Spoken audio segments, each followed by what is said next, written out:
Black Friday, October 24th, 2023. As you can see, I am nowhere near a mall. I am again at the washout of the Dosewallips River Road, heading up this road today.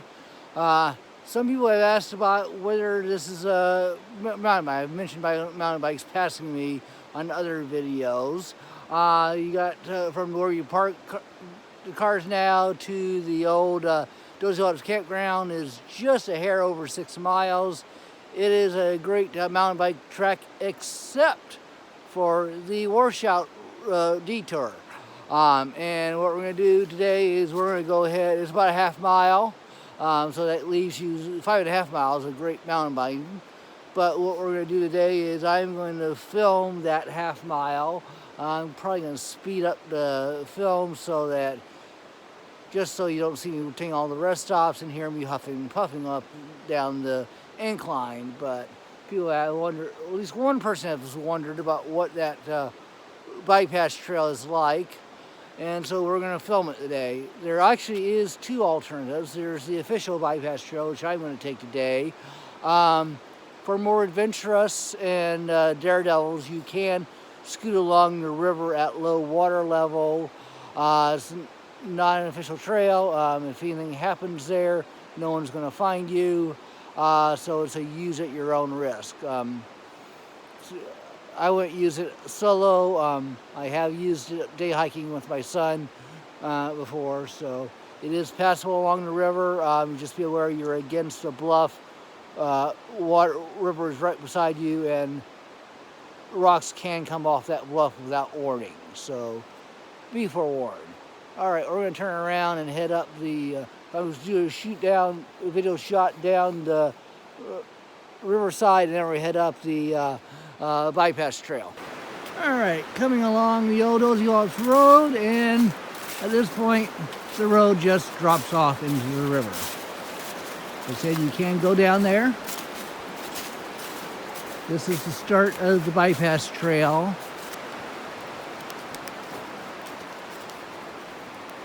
The main bypass trail starts heading up right there. We'll come back there in 30 seconds. First, we go over here, and here is the other access to the water level route. Not official, not recommended, but it does exist during low water. And that bank can lose rocks at any moment without notice. All right, back to the official bypass trail.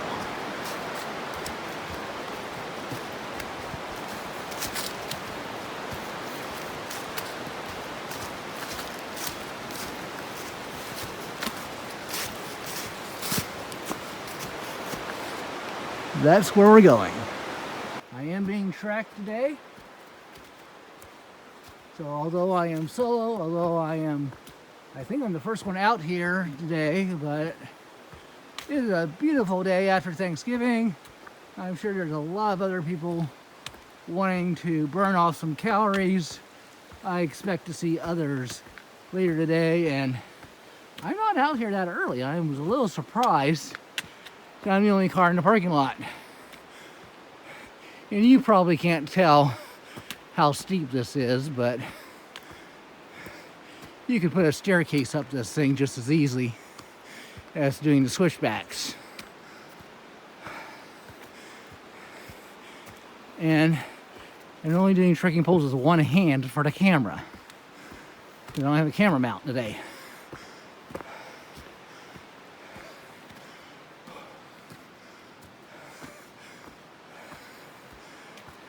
And I don't ride mountain bikes. I know someone who does. And it's certainly wide enough for a bike. However, it's steep. And if you stall out, you don't have a whole lot of space to put your foot down before a drop off. The only mountain bike I've encountered on this section was walking it.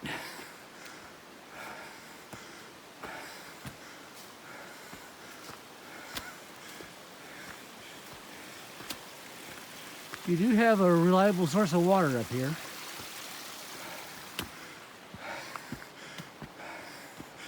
Final turn. Final push. So that's where we've come from. Gotta still climb.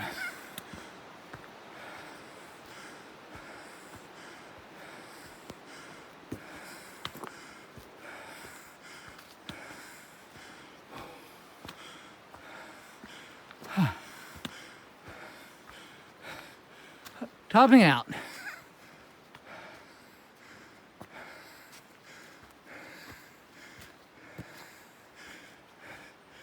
This continues 300 feet with the drop off right over there, I mean the washout right over there. And it continues another 100 feet just for good measure. There is a sort of a stealth spot over there. I've seen person camp there once. I toss and turn and sometimes get up to relieve myself in the middle of the night, which is why I don't like camping next to the edge of cliffs.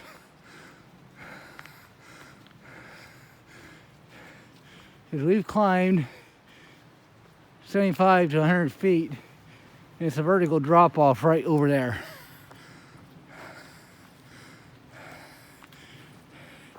Trail up here is pretty good. Nice, basically level, usually clear.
Toward the end here, there's another little bump up in elevation, not significant, and compared to what you've already done, it's insignificant. In fact, I normally barely even notice it when I come through.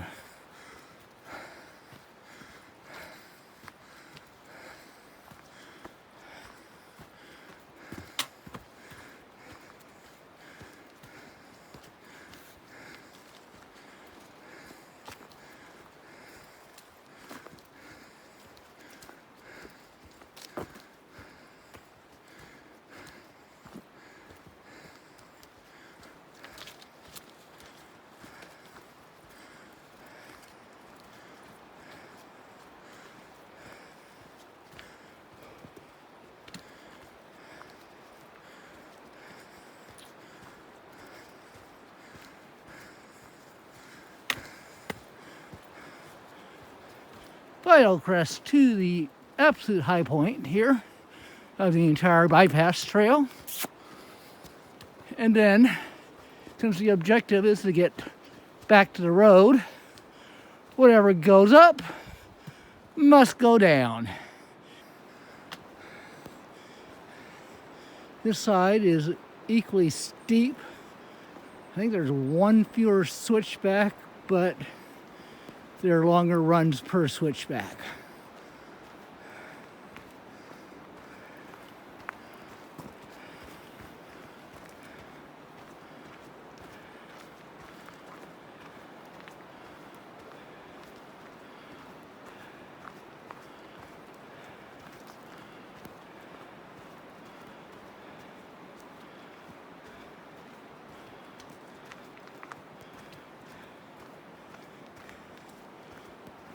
At this point, the road down there comes into view.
Another switchback, and now the road comes into view down there that we are heading down to.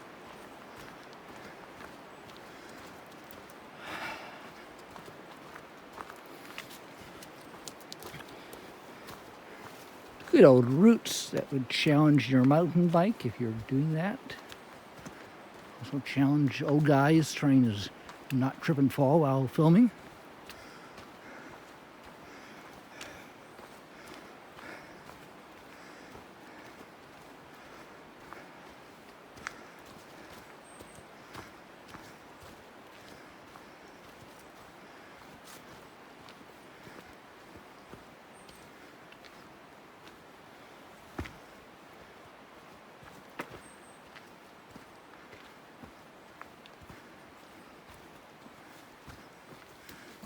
That's another lovely step down or step up, whichever way you're going.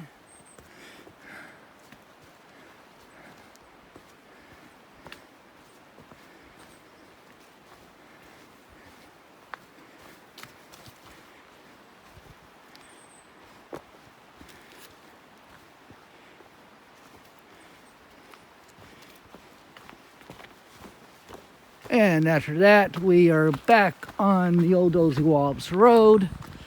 The washout is 100 feet that way. Up that direction, you've got Dosewallips Campground, 5 miles. Other than one landslide that's about 50 feet wide, you can take the mountain bike all the way up to the campground. And then I filmed last year going through the river route. I'm going to pin that to the end of this video. As I said at the beginning of this video, the recommended way to get around the washout is to take the detour route that going up several switchbacks, crossing over the top, and taking several switchbacks down. Other hikers actually have asked me, did you take the river route? And I replied, my son and I did once. Here is the river route. Not recommended, but it is passable. Is it safe? Safety is a relative term. One thing one should think about is when seeing a frayed rope in the wilderness, one should consider maybe testing it, and also consider what's the worst that can happen if the rope breaks.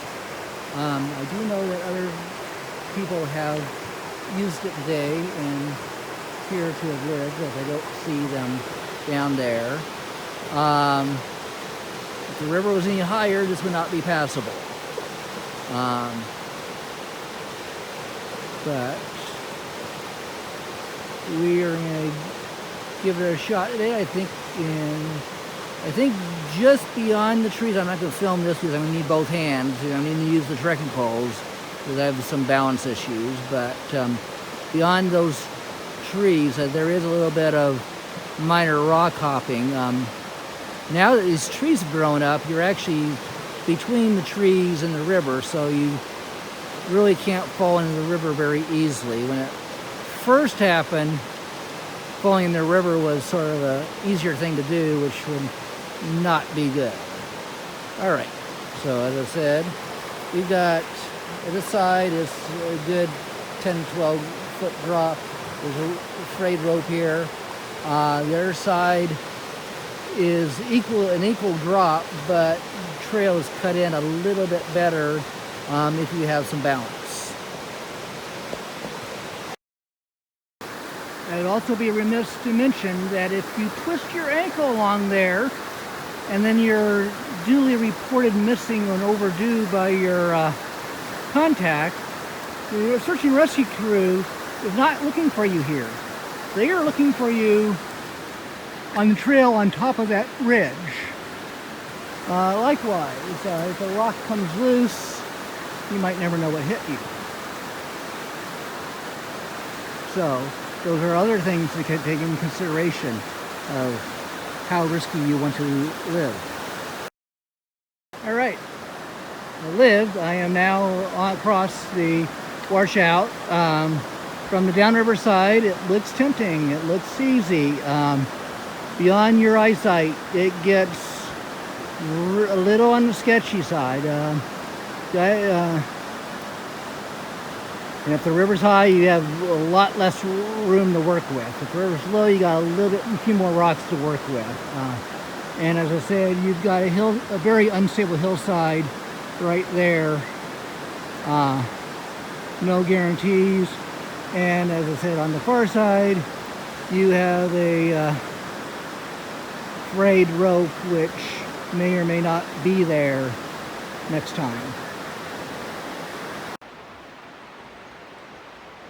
Black Friday parking. What's the problem?